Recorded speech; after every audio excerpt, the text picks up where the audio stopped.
Can you create studio quality, beautiful art in seconds?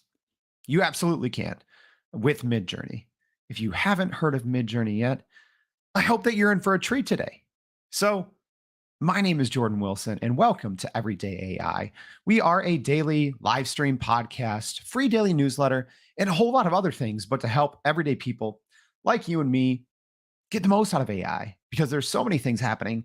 It can be extremely hard to keep up. You can spend hours a day and still be left behind, or you can tune in to Everyday AI, our podcast on Spotify, Apple, or our live stream here. So, welcome. I hope you're excited to talk about Midjourney and to learn a little bit about Midjourney. Before we do, just as a reminder, please go to youreverydayai.com and sign up for that free daily newsletter. So before we start talking Midjourney, and I'm extremely excited for this one, and I hope you all are too, let's talk about what's going on in the world of AI news, because there is a lot. There is a lot. Today, maybe more than other days recently. So probably the thing grabbing the most headlines is NVIDIA has announced a slew of new products and updates. There's going to be a lot more about this in the newsletter, but let's just talk high level here. So they've announced an upgraded version of their Grace Hopper super chip, the GH200. If that sounds super dorky, just know this. The majority of generative AI that we all use, ChatGPT, Microsoft Bing, Midjourney, all of these, they essentially all use NVIDIA's chips, their GPU chips to power their generative AI. So they announced some new updates to their super chip that should be coming out, I believe, in 2024. And they said that it is going to now run AI models 3.5 times faster than the current model. So already NVIDIA is so far ahead of any other chip maker in the world with their current chip. And their new chip that is going to be coming out is apparently 3.5 times faster. Wow. All right.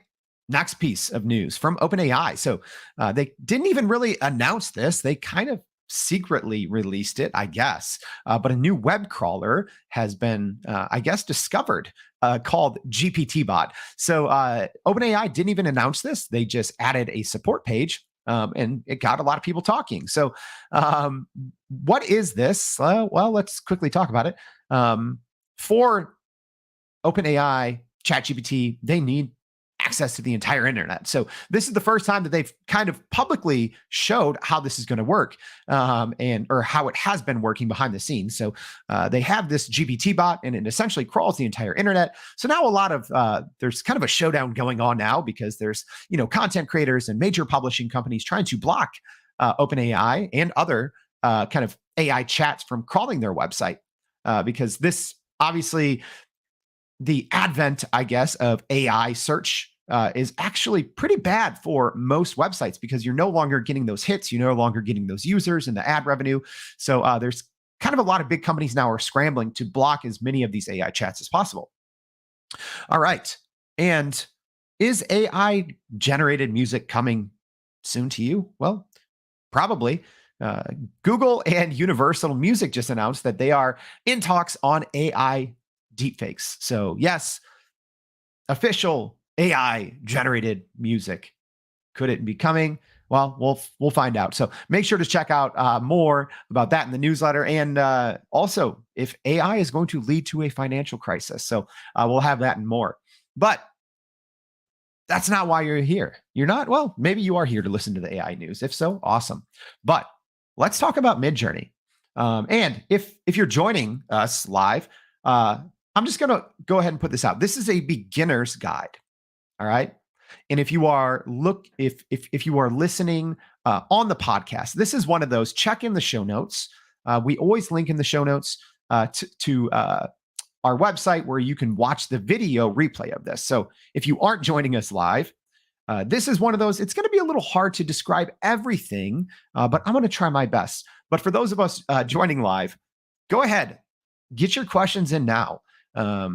Full disclosure, I am not a Midjourney expert, but I've been using it for months, generated plenty of images, use it multiple times a week. So hopefully we can get the basics answered and we can get some of that going. But also, go ahead, drop your, if you have created a Midjourney image, even if you're not a pro, go ahead and put it in the comments. We're actually going to feature our favorite one in the comments in our newsletter today. So go ahead, whether you're listening on live on LinkedIn, Twitter, YouTube, wherever, go ahead and upload your favorite Midjourney image that you've created. All right. So without that, or without further ado, let's get, well, actually, no. Let's shout everyone out here. Juliet, thank you for joining us. She's saying super updates. Thank you. Yeah, a lot going on in the AI news space today. Let's see, who else do we have here? We have Trevor. Trevor saying my Midjourney game is wretched. All right, well, maybe it'll improve a little bit today, Trevor. Hopefully, that's why we're here. So hopefully, hopefully we can get that to improve. Michael just saying good morning. Thank you for joining us. Brian, good morning. Thank you for joining us. Harvey Castro, thank you for joining us. All right, let's get going. Let's talk Midjourney. Let's just jump straight into it. All right, so what is Midjourney? Well, simply put, it is AI image generation, right? You don't have to be a photographer, a graphic artist, an illustrator to be able to get kind of amazing images. So Midjourney is a paid plan. Okay. So there's no longer, when Midjourney first came out, there were free options. There's no longer free options. So we'll start there. So I have on the screen here kind of the differences between their different plans, anywhere from the lowest monthly plan is $10 a month. The standard plan is probably the most popular. That's the plan that we are on. That's $30 a month and all the way up to $120 a month. The biggest differences, I think, is the amount of time it takes and the limits or the caps, right? So you can go ahead and read that chart, and we'll obviously link it in the newsletter today as well. So once you log in, if you haven't used Discord, let's start there. I think a lot of people have used Discord, but actually go ahead and throw in the chat. Have you used Discord? Have you not? I'm just curious. But so Midjourney is run through Discord. Don't worry. We're gonna go through what that means. So when you sign in to Midjourney, you're going to, after you sign up for an account, you're going to have something like this. And you can see I was playing around with actually some face swapping features yesterday. There's plugins for Midjourney as well that can do some amazing things. So you're going to see a page like this that essentially greets you. This isn't actually Discord, and this isn't how you use the app. So a lot of beginners kind of get stuck here. So in the bottom left-hand corner, again, if you're not already using Discord, you will go in and click the little three dots at the bottom left-hand corner and click Go to Discord. All right. And that's how you officially launch Midjourney. So I'm going to go through, because there's a lot of things in Midjourney. So there's essentially different channels here on the left-hand side. All right. So this is an announcement from Midjourney, right? So this is the announcement channel. So if you've used Slack or something, this should hopefully look pretty familiar. But if you haven't, don't worry. We're going to walk through the basics. So by default, this is where you're going to land when you log into Midjourney. So here's how it works. And there's both good things and terrible things with how Midjourney is set up. It is all, for the most part, public and open. So you'll see here, there are these newbie rooms. Okay. So let me just give you some advice on this. If you want to learn Midjourney, this is how, by default, you think that you have to learn it, right? But you don't have to. You don't have to be stuck with this kind of this newbie room, because what's going to happen is if you try to generate an image, you'll see, even since I've logged in, there's been dozens or hundreds of new messages that come by, right? So let's just go ahead and do something. And actually, I'm going to see if this can work. Why don't you just go ahead, just drop some ideas of something you might want to see, of an image, right? So on here, we see an example. It looks like there's an avatar of Elon Musk. There's a black owl in the forage, old vintage. So we'll go over what this is. But if you want to see something, if you want to see me do something live, go ahead and drop it in the comments, and we'll see. We'll see if we can do this live. But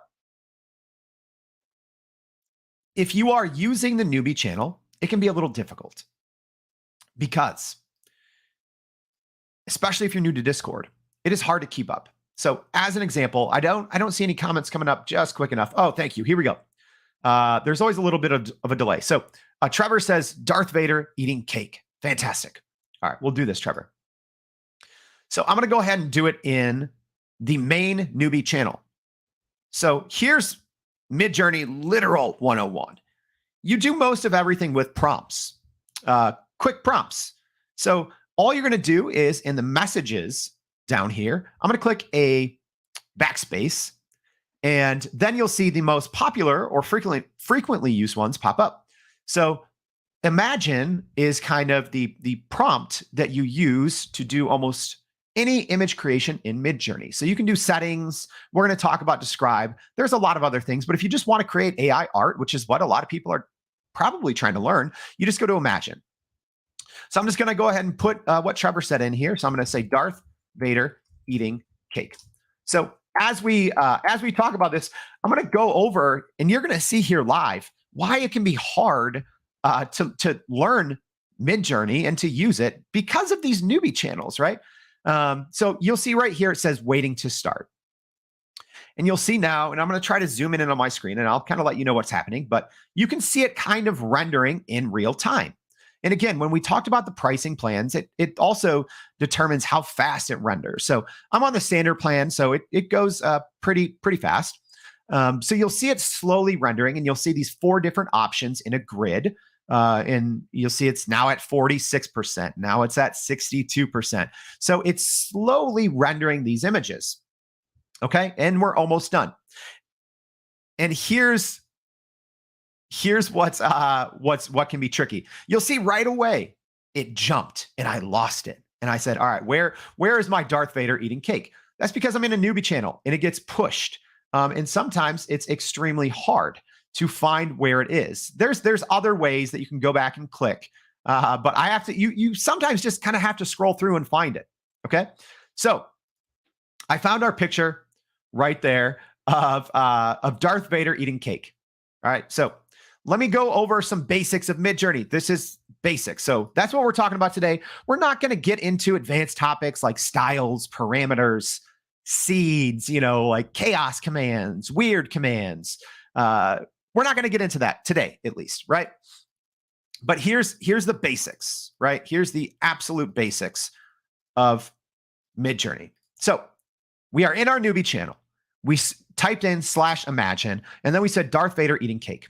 And you'll see now there's 4 images that have fully rendered. And I have some options. It says U1, U2, U3, U4, and V1, V2, V3, V4. So essentially, think of it as clockwise. So upper left-hand corner is 1, upper right-hand corner is 2, lower right-hand corner is 3, lower left-hand corner is 4. So if I want to, U means upscale, V means variation. And then, or I can click, there's kind of a recycle arrow type thing. So if I want to redo it, I can click that. All right. So let's just, as an example, let's say that we really like number 4 here. So if I want to save that image, again, we're going over the basics here. You're not going to save it like this. It's going to be too small. So I'm going to click U4. And what that means, it's going to upscale just that one, just that lower right-hand corner. So version 4. So again, now I have to kind of scroll down and find it, which is a little hard. I know there's a different way to do this, but this is how most people, I'm showing you how most people, if you've never used Midjourney, this is how you're going to be using it. All right, so now I have Darth Vader eating cake. Here's our upscaled version right here. All right. Also important to talk about now, there's different kind of versions of Midjourney, right? So right now it's on 5.2, which is amazing. I think the 5.2 update was probably one of the biggest and best updates since Midjourney was released. And there should be the 5.3 update coming out here in a couple of weeks. They only update every couple of months, so pretty big updates. So 5.2 introduced some new easy options that you can do after we upscaled. So we can do this that says very strong, very subtle, zoom out 2x, zoom out 1.5, or custom zoom. So this is really cool. And you've probably seen some animations on Twitter where essentially you can start with a very close-up image and then keep doing zoom out to over and over and over. And then people will use something called runway to do a technique. I'm probably going to get this wrong. I think it's called interpolation, where essentially you can keep zooming out and it'll almost create like a movie with these Midjourney images. So I'm just to show you how this works, I'm going to click zoom out 2, right? So this is basics. We're going over the basics here, y'all. So now I'm going to scroll down. Again, the newbie channel, it can be hard to use. It can be hard to find where your images are after you upscale them. So I'm even having trouble. There's another way you can go back to your Midjourney page and launch from there.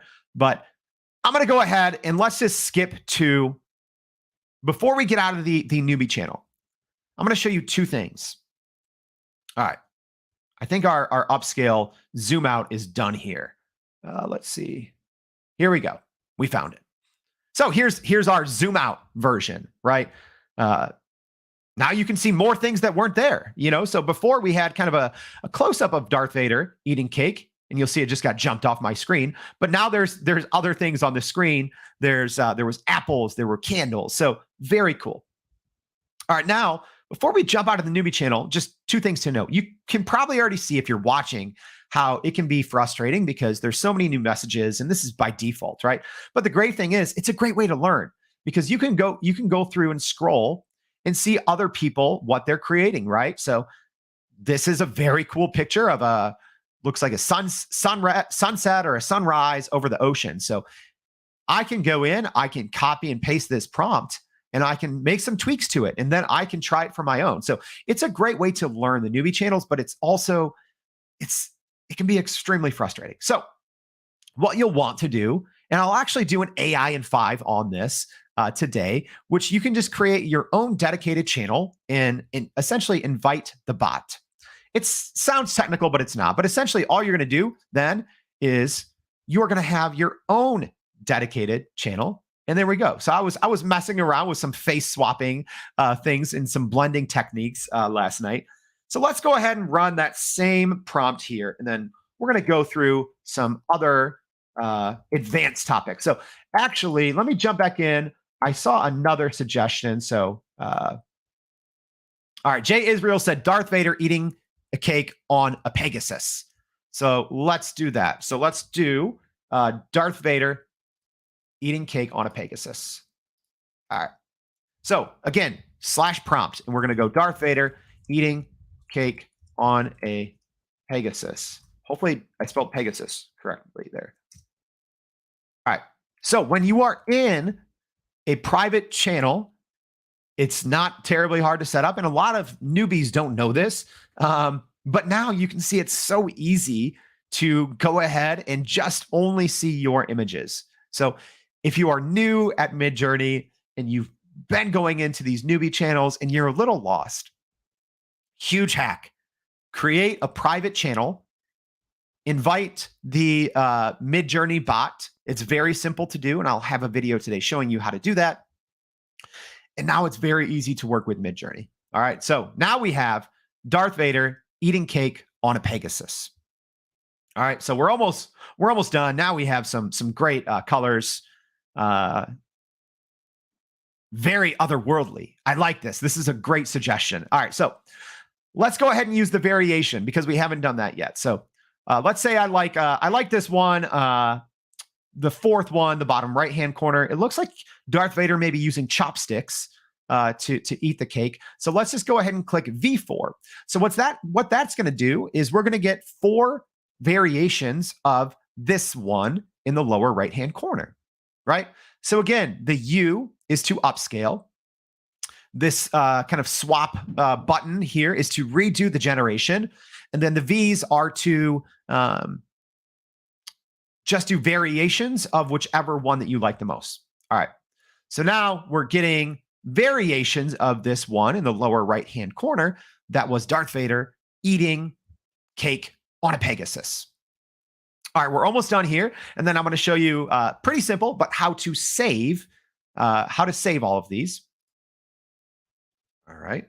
So we are done. All right. So I'm going to go ahead now and click. Let's go ahead. Let's save this, this third one here in the lower left-hand side. So we're going to click U3 to upscale that, because again, if you save it straight from here, straight from this grid with the 4, it's going to be pretty low quality. All right. So if you want to save it, the best way to do it is after you click upscale, you don't just right click it from there. You're going to click web. Okay. And then I'm going to click visit site. All right. And now we just have just that one. And then we can right click it and save the image. All right. Cool. So that is the basics of Midjourney. I'm going to try to show you all one or two kind of advanced things, but I want to jump into the comments and make sure I get to some questions here. So Val said, good morning. Thank you for joining us. Haley, what's up? Haley says she's tried, but she hasn't get it. So shout out Milani Customs. Let me just see. Let me make sure that if we have any questions here. All right, Brian is asking, is this being recorded? Will there be a link? Yes. So you can always, every single day in our newsletter, so make sure you go sign up at youreverydayai.com. There's always, we send links to the YouTube recording. You can listen on the podcast. But yeah, even on LinkedIn, you can go back and there will be recordings. Fabian saying, yes, I love Star Wars. Dr. Rastafagadas saying, here for the AI hot tea. Absolutely. Ryan wants this as his profile picture, asking if we can send it to him. Okay, here's a question from Cecilia. Cecilia, thanks for joining us. So Cecilia saying, my only concern is how do we know which images are real and how many are manipulated imaging? So yeah, I'm not sure. So in Midjourney, obviously nothing is technically real. Everything's manipulated or AI. So if we're talking as a consumer on the back end, right now there is no good way. A lot of different companies. So Google has said that they're going to try to institute an AI watermark. Different social media companies such as Instagram. I know Instagram has been testing this, that if anything was created or edited with AI, that they would denote that. So right now, there is no actual way, Cecilia, to know what has been generated in Midjourney or DALL-E from OpenAI, Stable Diffusion. There is no way. I didn't even talk about this, but I've been a photographer for a very long time. I've taken probably in more than 500,000 photos. I have a bunch of DSLRs. And even for me, if you are trying to create photos, right? This is more of a fantasy fiction, Darth Vader eating cake on a Pegasus. But let's just go ahead and try something else, because this is a great thing. So I'm going to do something very, very broad. And because with the 5.2 update, it's made it actually so much easier for beginners to go in and to create great images without much prompting. Okay, so let's just do as an example. Let's say street style photography of young man. I'm going to say man in his mid 30s. And I'm gonna use a word. So in Midjourney, there's people talk about kind of like power words, but essentially there's words. I'm just gonna go ahead and say unsplash. All right. So I typed in / imagine, and then I just said street style photography of man in his mid 30s unsplash. So we're obviously gonna get a lot of crazy variants, right? But let's talk real quick about power words, and kind of to Cecilia's point, with real imagery. So I typed in the word unsplash. So if you're not sure what unsplash is, it is a stock image photo site. So there's and we've done some testing, but there's great people who write and talk about Midjourney. So using words, power words like photorealistic, cinematic, unsplash, product photo, stock photography. You used to really have to use a lot of different words in your prompt to be able to get high quality images. But with the 5.2 update, not so much anymore. So you'll see a little prompt that I put in here is not very good. It just said a man in his mid-30s, street style, unsplash, right? But if we look, let's go ahead and upscale these. These look kind of real, right? I'm going to upscale this one in the upper left-hand corner to Cecilia's point. If you didn't know any better, right? Let's go ahead and zoom in on this. So to the untrained eye, this looks like it could be real. It's a man. It looks like maybe he's in Europe. He's got a trench coat. He's got, glasses, his hair, right? All from a prompt that I made up on the fly. Took 10 seconds. It looks extremely high quality, right? So Cecilia, there is no exact way to tell if something is real or not. A giveaway, usually right now, AI image generators are not good with extremities. They're not good with hands. They're not good with feet. So even in this photo, you can't see it because this man in his 30s has his hands tucked in his pocket, but that's usually a dead giveaway. But other than that, especially people who are using Midjourney a lot, it can be pretty hard. Like I said, I've taken more than 500,000 photos, I've got them published all over the place. And with the new 5.2 update, and if you are getting into some of these more advanced techniques, we didn't talk about seeds and styles and parameters because this is meant to be kind of an introduction to Midjourney. When you start to use those, it gets even harder. All right, let's talk. We don't have time. We went super late on this. I wanted to get to some new advanced techniques, but actually, if you want more on this, let me know. Drop me a comment and say, hey, let's do another Midjourney episode and let's talk about blank. So go ahead and let me know. So also in the show notes today and in the comments, I've linked a couple other recent episodes that we've done with David and with Rory. So we've already done a couple Midjourney episodes. So if this piqued your interest and you want to know more, make sure you check in the show notes or in the comments here. If you're joining us live, we have links to those other episodes. They're great. There's plenty of great creators, but we were lucky enough to have Rory and David on our show, and they kind of shared us some of their tips, tricks, and techniques. So I hope this was insightful. Right? Yeah. Juliet says this photo here looks like he's in Prague. Great session, Jordan. Thank you. So as a reminder, go ahead, run off to Midjourney. If you have an account, go in there or any AI image. Come back here, load up your favorite. We're going to feature our favorite AI image that you all have shared, that our community has shared. We're going to go ahead and feature our favorite in the newsletter today. So make sure to go upload it. Let me know what you can create. I hope this was helpful. Let me know, drop a question, leave us a comment, and I hope to see you all back again tomorrow and every day on Everyday AI. Thanks.